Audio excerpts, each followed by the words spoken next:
All right, ladies and gentlemen. So today we are going to begin our next unit, which is focusing on quadratic functions, which you are very familiar with, I hope. So just a quick reminder, the definition of a quadratic function. A function f of x is a quadratic function defined over the real numbers if and only if f of x can be written as ax squared plus bx plus c, where a, b, and c are real numbers, and a is not equal to 0. Note that if a is 0, you're left with a linear function, which is why it is important in this definition for us to specify that a is not 0. So some review for you to do. You can either follow along or you can try it on your own. I am going to solve these each one way, but there are multiple ways of doing these. So the first problem, we can move the 10 to the other side. And then we can factor by finding two numbers that multiply to positive 10 and add to negative 7. We then set each equal to 0, because when you have a product of two numbers equaling 0, we proved a theorem earlier in the year that says if the product of two numbers is 0, one of them has to be 0. So we'll check one is 0 or the other is 0, and that or is our normal logical or, so it could be one or the other or both. And in this case, we get that x can equal 5 or x can equal 2. So that is our solution set, 2, 5. Here, we could multiply this whole thing out by squaring it, then solving by either factoring, completing the square, or using the quadratic formula. But the fact that this is already squared for us is kind of nice. This allows us to simply add 15 to both sides. Now we can take the square root of both sides, and on the right we get plus or minus 15. We can add 18 to both sides, and that gives us 18 plus or minus the square root of 15. And then we can divide both sides by 3, and this gives us 6 plus or minus rad 15 over 3. And those are our two solutions. So that is actually pretty quick. So this would be 6 plus rad 15 over 3 and 6 minus rad 15 over 3. All right. If we solve by using the quadratic formula here, the quadratic formula is x equals negative b plus or minus the square root of b squared minus 4 times a times c all over 2a. So when we do that, we have negative 10 plus or minus the square root of. This would be 100 plus 840. So that's 140 all over 4. And we could leave it like that. But if we wanted to simplify, negative 10 over 4 is the same thing as negative 5 halves plus or minus. Rad 140 is the same thing as 14 times 10, which is 7 times 2 times 2 times 5, or 35 rad 2.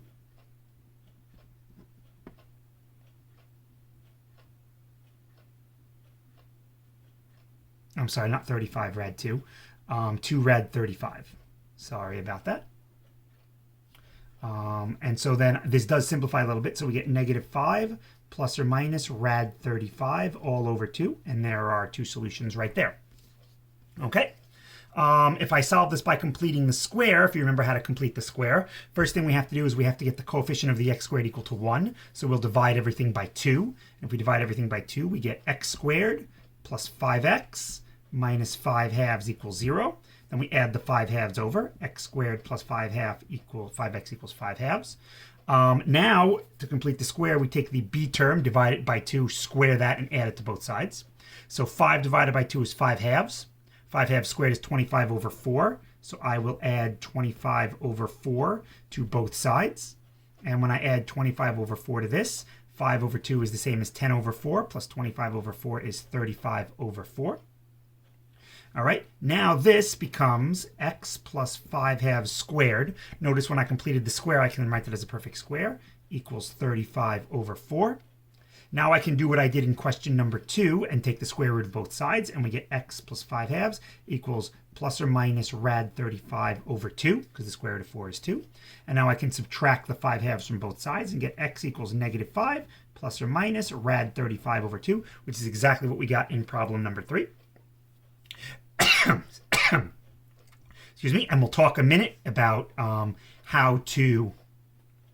what actually completing the square does. We'll talk about that a little later. All right, solve this by factoring. So I don't know if you remember the AC method, but the AC method says do some side work. So take the A term and the C term and multiply them together and get negative 42. And now we want two numbers that multiply to negative 42 and add to positive 11. And I believe that would be 14 and negative 3.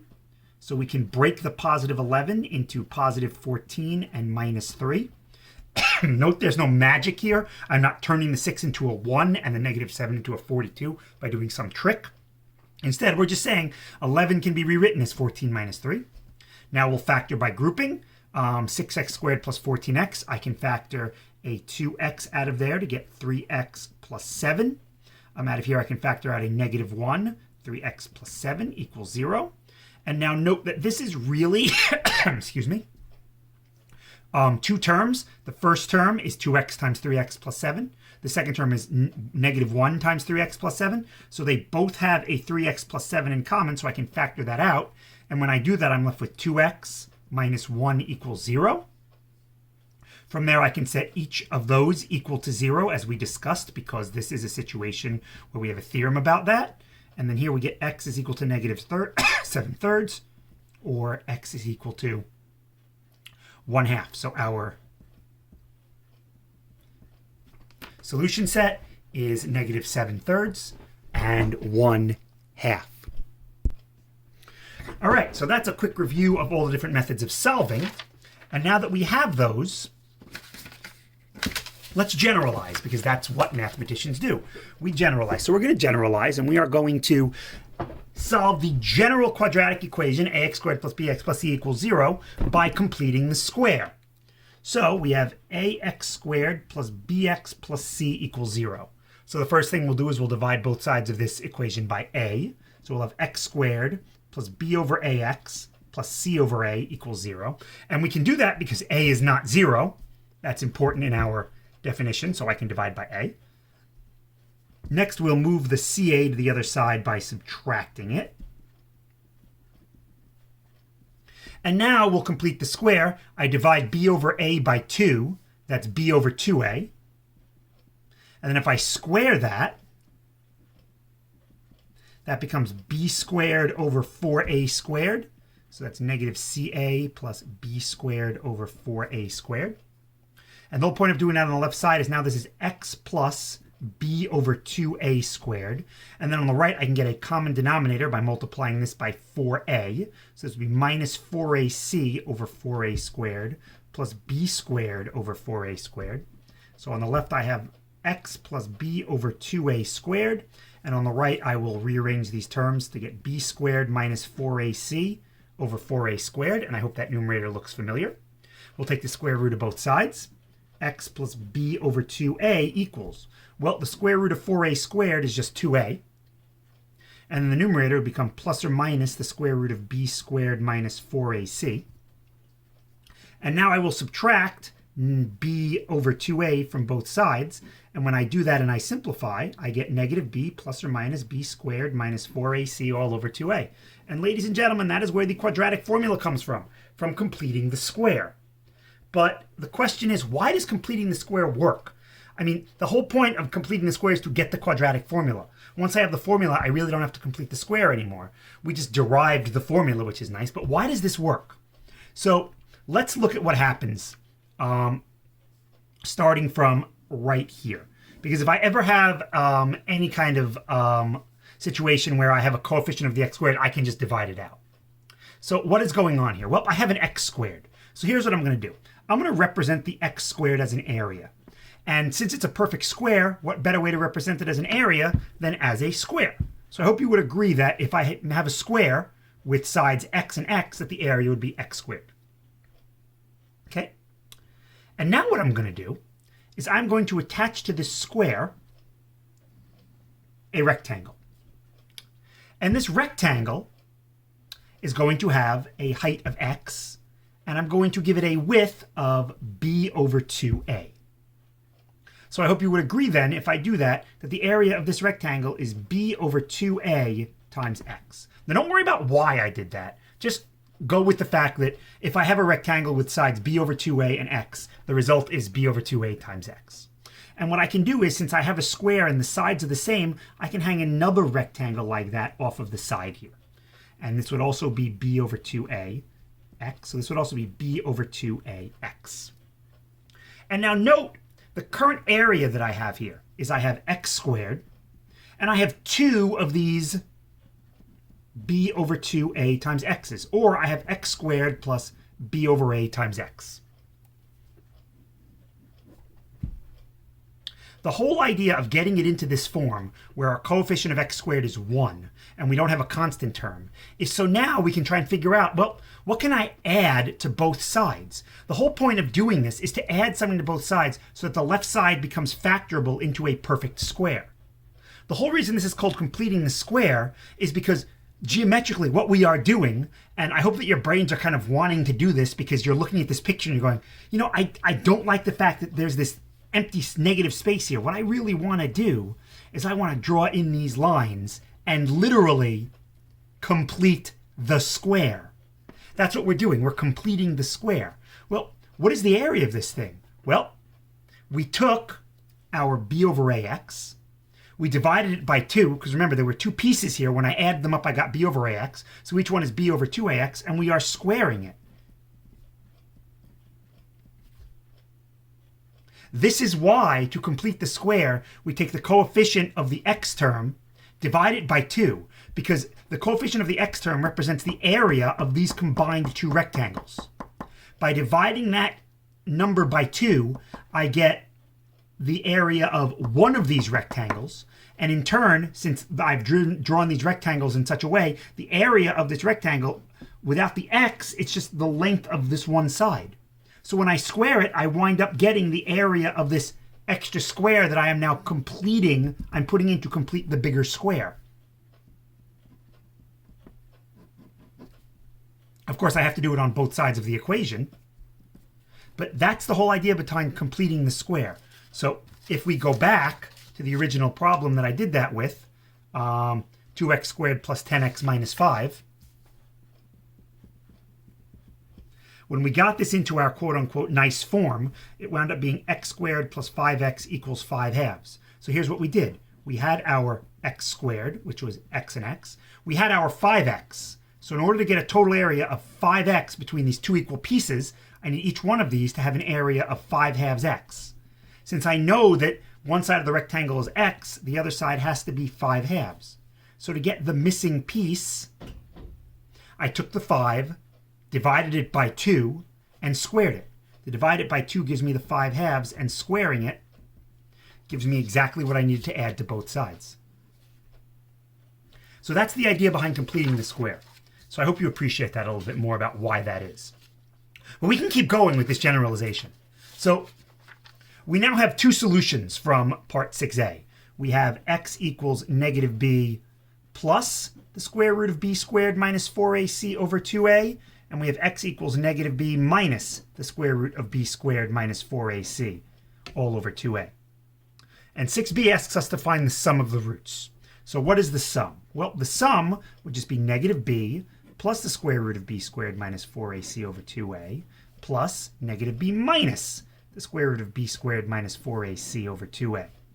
The denominators are already the same, so I just add across the numerators. Negative b plus negative b is negative 2b. Positive this radical and minus this radical cancel out, and we wind up with negative b over a, which might look familiar from last year. This was one of two equations that you did when you did quadratics. The sum of the roots is negative b over a. It comes straight from the general roots that you have. Okay, for the product, all right, so the product of the roots is negative b plus the square root of b squared minus 4ac over 2a times negative b minus the square root of b squared minus 4ac all over 2a. So this is going to be a little messier. The numerator I have to distribute out, so I get negative b times negative b is b squared. Negative b times negative the radical is positive b the radical. Positive the radical times negative b is negative b the radical, so those two terms are going to cancel out. And then positive the radical times negative the radical is negative the radicand all over 4a squared. All right, these two middle terms cancel out, and we get b squared minus 4ac all over 4a squared. If I distribute out the minus sign, b squared minus b squared is 0, and the numerator becomes a positive 4ac over positive 4a squared, and this becomes c over a, product of the roots, which you might have learned about last year as well. Okay? If we want to find the average of our roots, well, the average of our roots is we take the sum and we just divide by 2. The sum is negative b over a divided by 2. That gives us negative b over 2a. And if that looks familiar, if you think about your parabolas, if here are your roots, the average is another way of finding the midpoint between them. And if you recall, the vertical line that goes through the midpoint, also through the vertex, is x equals negative b over 2a. So that's where that formula comes from. So we're just deriving formulas left and right. All right, the last one, which might not be as interesting, but is something that we can go into. Let f of x equals ax squared plus bx plus c. A is not going to be 0, and a is also not going to be 1. Because if a is 1, then this becomes much too simple. It's going to be a quadratic function that is factorable over the real numbers, which means I know I can factor it. This means that there exists some real numbers d, e, f, and g, where the original quadratic is equal to this factored quadratic. So first, let's distribute out and get a quadratic in standard form here. So this would be dfx squared. Then I would have plus, this would be dg plus efx, and finally plus eg. So now, if I write an equation that relates ax squared plus bx squared plus c to this, I would be ax squared plus bx plus c is simply equal to dfx squared plus dg plus efx plus eg. And now I can use something called the method of undetermined coefficients. If these two quadratics are equal, the only way they can be equal is if the corresponding coefficients are equal, which means the coefficient of the x squareds have to be equal. So a would have to equal d times f. B would have to equal dg plus ef. And c would have to equal eg. And now you might say, so what? What does this do for me at all? And the answer is, well, if we have these, we can kind of cheat a little bit if we need to kind of factor. We have these nice relationships. It is a little bit more work, but it can be done. If a is 1, then what winds up happening here, if a is 1, then d and f also become 1. And then this becomes a little less interesting, but just for the note, if a equals 1, then d and f both have to be 1. And then from that, we would get that b is equal to g plus e, which would just be the sum of the roots, negative. And c would be equal to e times g, which would be the product of the roots. Because if x is 1, I would have x equals negative e and x equals negative g as solutions to the quadratic equation. So this would be adding up the roots and taking the negative, which is b over 1. And this would be multiplying the roots together, which is c over 1. So the interesting thing here then, if we know that the sum of the roots is negative b over a, we can rewrite that. And this is just, as negative dg plus ef over df, or in other words, if we simplify this a little bit, negative gf minus e over d. And again, these are just extra pieces that we could use. And then the product would be c over a, which would be eg over df. And again, these work when a is 1. You can test them. If a isn't 1, it still works. But it just gives us a nice relationship between the coefficients of a, b, c, and the coefficients when this is factored. So just something interesting. Maybe it'll come into play later, maybe not, who knows. But anyway, that's a brief review of everything that you've done, I hope you've done so far, with quadratics. Not the graphing stuff necessarily, but everything else. And yeah, with that, tomorrow we'll be talking about different forms and types, but that's it. And after every video, I like to give it the Cetron seal of approval. So today it gets this Cetron seal of approval. So thank you everybody for watching, and we'll see you again tomorrow. Bye-bye.